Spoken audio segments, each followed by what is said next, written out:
당신은 사랑하는 사람의 얼굴을 단 한 번도 보지 못한다면 그 관계가 진실한 사랑일 수 있다고 믿으시나요?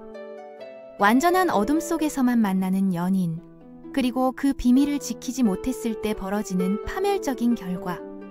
이것은 단순한 신화가 아닙니다.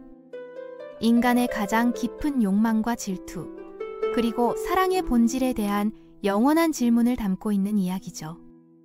지금부터 고대 그리스에서 전해지는 가장 아름답고도 비극적인 사랑 이야기 속으로 들어가 보겠습니다. 이 모든 비극은 세 자매의 서로 다른 꿈에서 시작되었습니다. 고대 그리스의 한 왕국에서 세 공주가 각자의 이상형에 대해 이야기를 나누고 있었죠. 첫째 공주가 말했습니다. 제가 만날 남편은 엄청난 부를 소유한 분이어야 해요. 둘째 공주도 자신의 꿈을 펼쳤습니다. 저는 전장에서 명성을 떨친 위대한 장군과 결혼할 거예요. 그런데 막내 프시케의 대답은 달랐습니다. 언니들과 달리 저는 오직 제 영혼을 끌어올려줄 진정한 사랑만을 원해요. 두 언니는 이런 답변을 너무 진부하다며 비웃었지만 운명은 이미 푸시케를 향해 복잡한 시를 짜기 시작하고 있었습니다. 푸시케의 아름다움은 정말로 범상치 않았습니다. 두 언니도 충분히 아름다웠지만 푸시케의 미모는 그야말로 신의 경지였죠.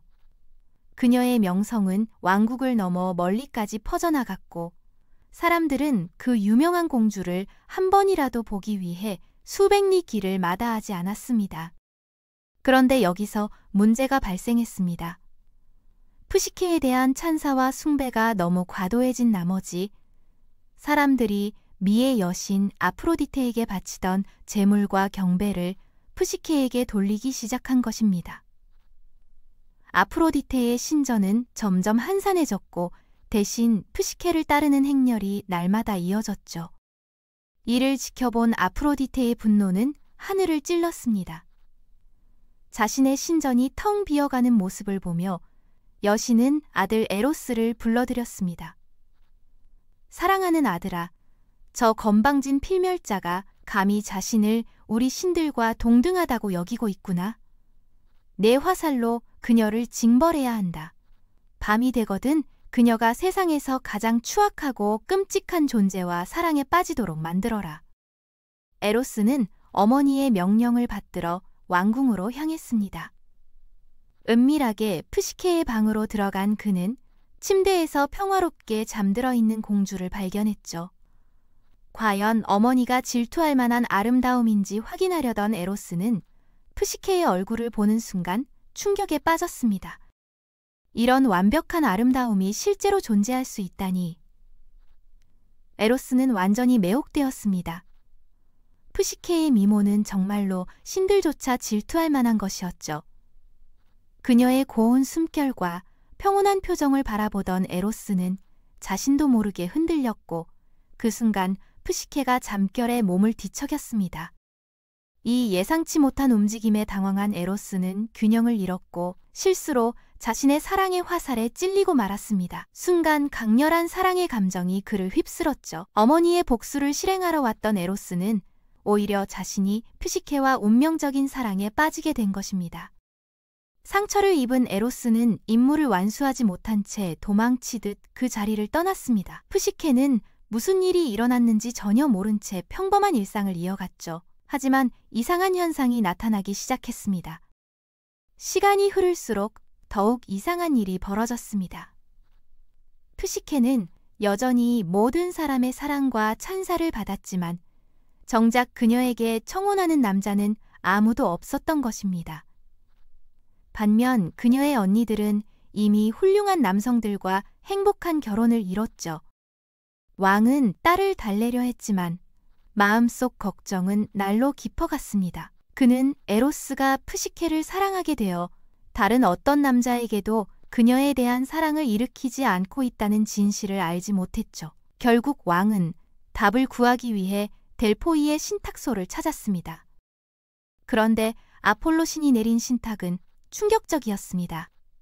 그대의 딸은 인간과 신 모두를 해치는 것을 즐기는 사악한 날개 달린 존재와 결혼하게 될 것이다. 공주를 결혼 예복으로 치장하여 깊은 절벽 끝에 두고 가라. 사실 아폴로가 말한 괴물은 바로 에로스를 가리킨 것이었습니다. 태양의 신은 과거 에로스의 화살에 맞아 이루어지지 않는 사랑으로 고통받았던 경험 때문에 에로스에 대한 깊은 원한을 품고 있었던 것이죠. 왕은 눈물을 흘리며 신전을 떠났습니다. 사랑하는 딸을 잃는다는 생각에 마음이 찢어졌지만 푸시케의 언니들은 오히려 이를 부추겼습니다. 아버지, 푸시케를 희생시키지 않으면 신들의 진노로 우리 왕국 전체에 재앙이 닥칠 거예요. 질투에 눈이 먼 언니들의 말에 결국 왕은 딸에게 슬픈 운명을 고해야 했습니다. 푸시케는 장래 행렬을 닮은 결혼 행렬에 의해 절벽으로 인도되었습니다. 하지만 놀랍게도 푸시케는 조금도 주저하지 않았죠. 푸시케가 절벽 끝에 홀로 남겨졌을 때 갑자기 부드러운 바람이 그녀를 하늘로 들어올리기 시작했습니다. 이 바람은 서풍의 신 제퍼러스였죠. 공주는 구름 위로 떠올라 하늘을 가로질러 날아갔습니다. 서풍에 이끌려간 푸시케는 마치 꿈 같은 장소에서 깨어났습니다. 사방에 아름다운 꽃들이 만발하고 달콤한 향기가 공기를 가득 채웠죠. 그리고 그 풍경 한가운데에는 가장 하얀 대리석으로 지어진 웅장한 궁전이 서 있었습니다.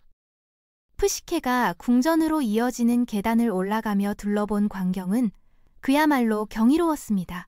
금과 은으로 장식된 화려한 장식품들, 눈부신 사치품들이 곳곳에 배치되어 있었죠. 궁전에 들어서자 부드러운 목소리가 들려왔지만 그 소리의 주인은 보이지 않았습니다.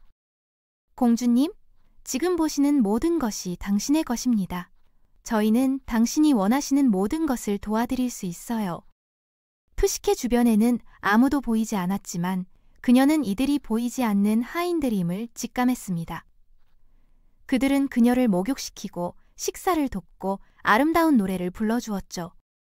푸시케는 이미 자신의 방에서 불안한 마음으로 운명을 기다리고 있었습니다.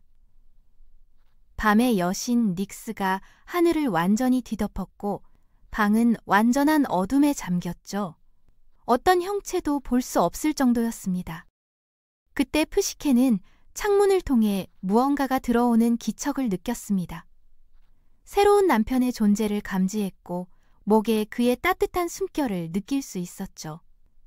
젊은 여인은 긴장했고 자신의 예상과 전혀 다른 일이 벌어질지 모른다는 두려움에 떨었습니다. 하지만 그녀가 경험한 것은 숭고한 기쁨의 밤이었습니다. 새로운 남편은 그녀를 깊은 사랑과 애정으로 대했죠. 아침에 깨어났을 때 남편은 이미 떠난 후였고 전날 밤의 완전한 어둠 때문에 그녀는 동반자의 모습을 전혀 엿볼 수 없었습니다. 푸시케는 새로운 거주지의 시설들을 탐험하며 하루를 보냈지만 그 신비로운 존재를 언제 다시 만날 수 있을지 계속 생각했습니다. 밤이 오자 푸시케는 이미 남편을 기다리고 있었죠. 두 사람은 매일 밤 이런 식으로 만나 서로를 사랑했습니다. 어느 날 밤 푸시케는 더 이상 참을 수 없어 물었습니다. 내 사랑하는 분, 왜 항상 그림자 속에 숨어 계시나요? 당신이 실제로 어떤 모습인지 알고 싶어요. 내가 요구하는 것은 당신이 어둠 속에서 나를 보려고 하지 않는다는 것뿐입니다. 푸시케는 남편의 요청을 존중하기로 결정하고 그 주제에 대해 더 이상 언급하지 않았습니다. 시간이 흘러 매우 행복했지만 푸시케는 가족이 너무 그리워졌죠. 에로스는 푸시케의 요청을 받아들였습니다. 그의 생각으로는 그녀가 자유를 얻은 후에도 돌아오기로 결정한다면 그것이야말로 진정한 사랑의 궁극적인 증거가 될 것이라고 여겼기 때문이죠.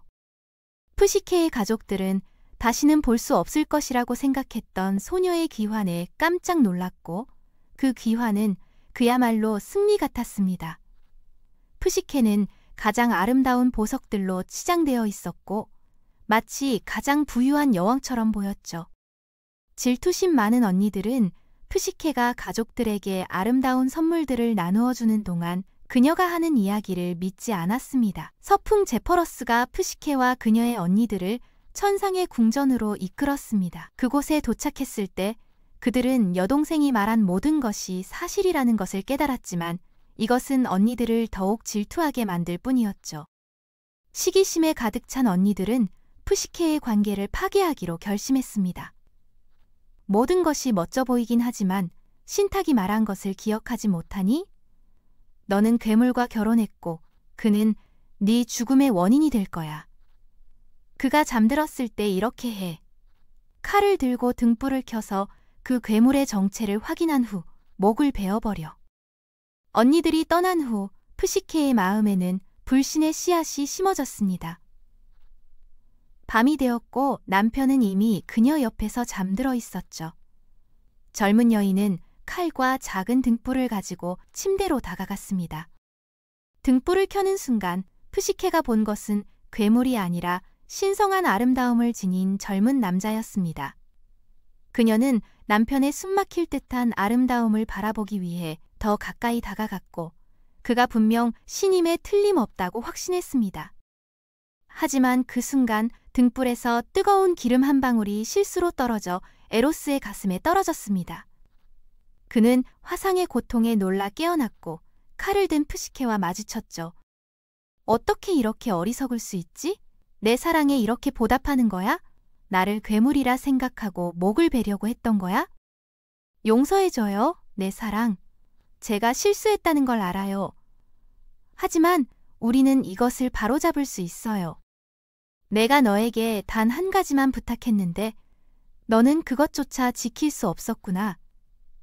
이제 다시는 나를 볼 수 없을 것이다. 에로스는 창밖으로 날아가 버렸습니다. 푸시케는 그를 쫓아 뛰어내렸지만 그에게 닿지 못하고 땅에 떨어졌죠. 낙하로 인한 부상은 가벼웠지만 푸시케의 마음은 완전히 무너졌습니다. 언니들은 서풍이 자신들도 데려가 주기를 바라며 절벽으로 달려갔습니다. 서풍이 불기 시작하자 언니들은 그 품에 몸을 던졌지만 서풍은 그들을 받아주지 않았고 절벽 아래로 떨어뜨렸죠. 불쌍한 푸시케는 여신 데메테르의 신전에서 이를 도우며 지냈지만 잃어버린 사랑에 대한 그리움을 멈출 수 없었습니다. 그녀의 이야기는 진정한 사랑이 무엇인지 그리고 신뢰가 얼마나 소중한 것인지를 우리에게 깊이 생각하게 만듭니다. 에로스는 푸시케에게 단 한 가지만 요구했죠. 자신의 모습을 보지 말라고요. 하지만 푸시케는 타인의 말에 흔들려 그 약속을 깨뜨렸고 결국 사랑하는 사람을 잃게 됐습니다. 믿음과 신뢰가 없는 사랑은 결국 비극으로 끝날 수밖에 없다는 걸 보여주는 거죠. 그러나 신화는 여기서 멈추지 않습니다. 사랑을 잃은 푸시케는 모든 고난을 감수하며 다시 에로스를 찾아 나섰고 그 길은 곧 진정한 사랑을 증명하는 여정이었습니다. 오늘은 아름다움 때문에 저주받았던 공주와 사랑의 신이 만나 빠져든 비극적인 사랑, 그리고 배신과 후회에 대한 이야기였습니다.